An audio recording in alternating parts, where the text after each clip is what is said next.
தற்போதைய உடனுக்குடன் நேரலை கள்ளக்குறிச்சி மாவட்டம் ரங்கப்பனூர் கிராமத்தில் ஸ்ரீ பச்சையம்மன் உள்ளிட்ட 4 திருக்கோவில்கள் கும்பாபிஷேக விழா வெகு விமர்சையாக நடைபெற்று வருகிறது. இது பற்றி கூடுதல் தரவுகளோடு இணைகிறார் எமது செய்தியாளர் இளையராஜா. வணக்கம் இளையராஜா, கும்பாபிஷேக விழா குறித்தான கூடுதல் விவரங்கள் என்ன, விரிவாக பதிவு செய்யலாம்? வணக்கம்.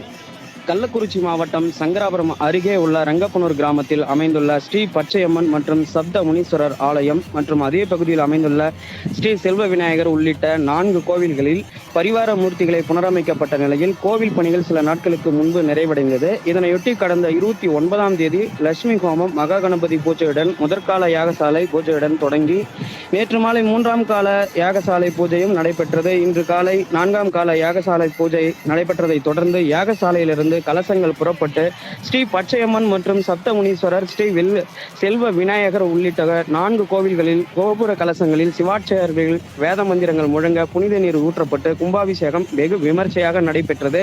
இதனைத் தொடர்ந்து பொதுமக்களுக்கு தீயணைப்பு துறையின் வாகனம் மூலம் புனித நீர் தெளிக்கப்பட்டது. தொடர்ந்து மூலவர் சாமிகளுக்கு தீபாராதனை காண்பிக்கப்பட்டது. இதில் சங்கராபுரம் சுற்றுவட்டார பகுதியான ரங்கப்பனூர், புதுப்பட்டு, சிட்டந்தாங்கல், மல்லாபுரம், புத்திராம்பட்டு ஆகிய கிராமங்களில் இருந்து ஆயிரக்கணக்கான பக்தர்கள் கலந்து கொண்டு சாமி தரிசனம் செய்தனர். இதில் வடமுன்பருப்பி காவல் உதவி ஆய்வாளர் ராஜசேகர் தலைமையில் போலீசார் பாதுகாப்பு பணியில் ஈடுபட்டு வந்தனர். மேலும் கலந்து கொண்ட பக்தர்களுக்கு ஊராட்சி மன்ற தலைவர் அர்ச்சனா காமராஜ் தலைமையில் அன்னதானம் வழங்கப்பட்டதும் குறிப்பிடத்தக்கது.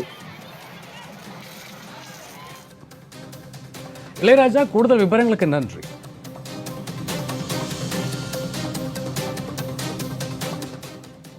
இடைவேளைக்கு பிறகு பிற செய்திகளை பார்க்கலாம்.